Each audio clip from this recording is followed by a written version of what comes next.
কারণ যদি এটা রাখা হয় তাহলে এই শিশুদের জীবনে নিরাপত্তা নাই। এই শিশু যে মায়ের গর্ভে জন্ম নিয়েছে তাকে বলা হয়েছে এটা তোমার, ও বলছে যে না এটা আমার না, আমি আমার গর্ভ ভাড়া দিছি, এটা আমার না। যে পিতার অনুকোষ তাকে বলা হয়েছে, সে বলছে যে না এটা আমার সন্তান নয়। ভাইরা আমার, এখানে ভাইটাল পয়েন্ট, মূল বিষয় যেটা সেটা হলো এই যে পুরুষের অনুকোষ থেকে নারীর গর্ভে যদি কিছু দেয়া হয় তাহলে সেখান থেকে ছেলে জন্ম নিবে, আর মেয়ের অনুকোষ থেকে মেয়ে জন্ম নিবে। কিন্তু আল্লাহ তাআলা পৃথিবীতে দুইটা ঘটনা তিনি দেখাই দিয়েছেন, একটা ব্যতিক্রম ধর্মী।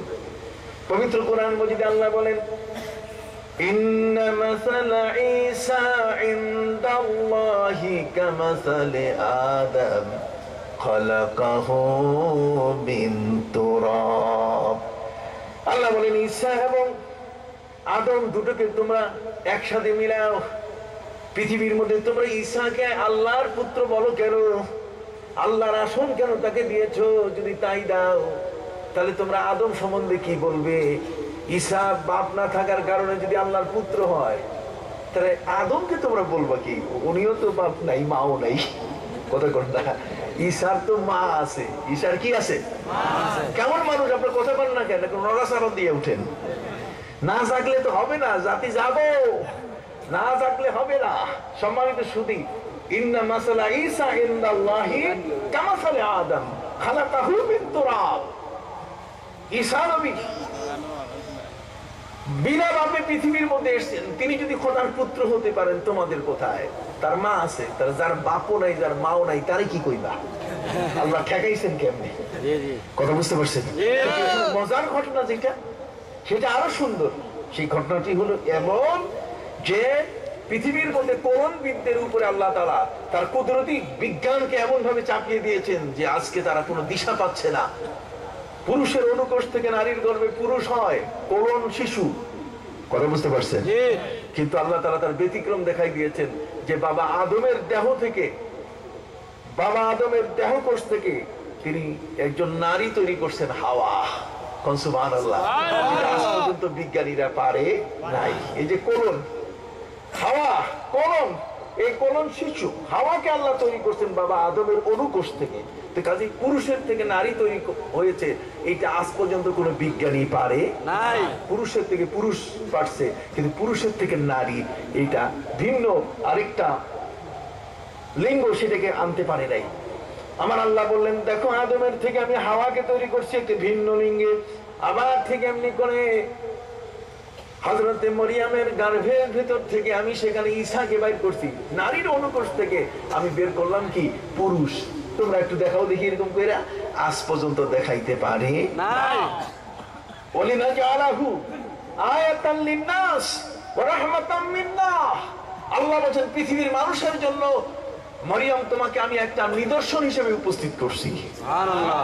তোমার শিশুটি বিনা পিতায় তোমার গর্ভে আসা, এটা একটা নিদর্শন। তাহলে শিশু তার গর্ভে আসতেছে এবং ওই শিশুর সম্পর্কে মা আল্লাহর কাছে বলছেন যে জন্ম নিলে বাপের পরিচয় দেব কেমনে?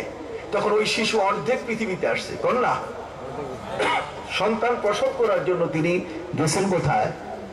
বাড়ির পূর্ব পাশে মরা খেজুর গাছের গোড়ায় বসে সন্তান প্রসব করতে গিয়ে তিনি আল্লাহকে বলছেন যে আল্লাহ তুমি মৃত্যু দাও। কিন্তু ওই মুহূর্তে অর্ধেক শিশু পৃথিবীতে আসছে। কতক্ষণ না? ঈসা নবী অর্ধেক পৃথিবীতে এসে মায়ের নিচ থেকে মায়ের সাথে কথা কয়।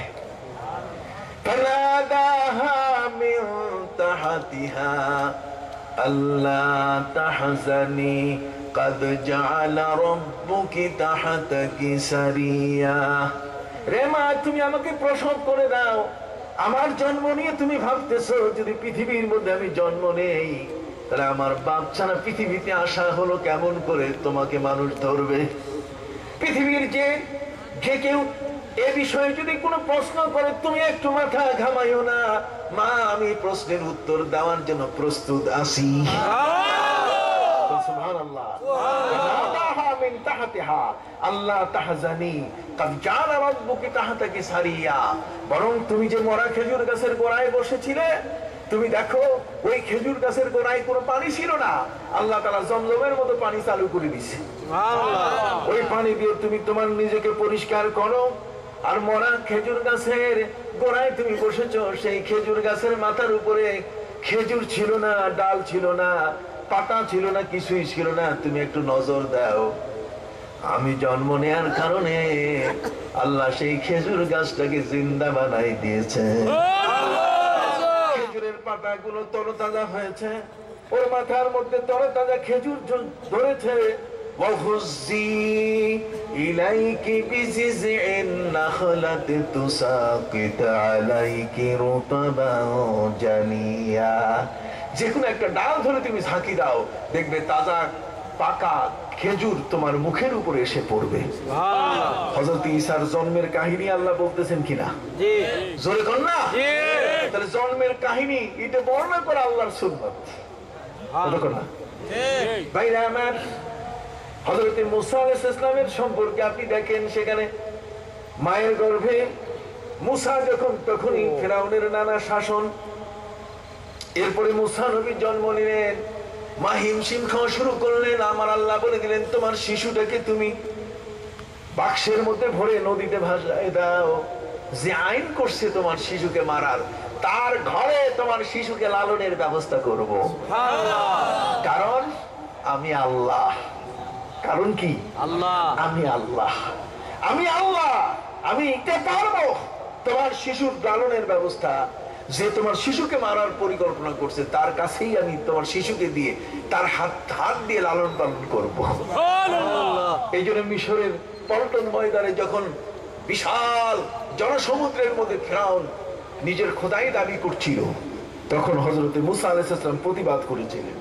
আর ওই প্রতিবাদের উত্তরে ফেরাউন তাকে বলছিল, আলাম আলাম নুরাব্বিকা ফিনা ওয়ালিদা ওয়ালাবিস্তা ফিনা মিন উমরিকা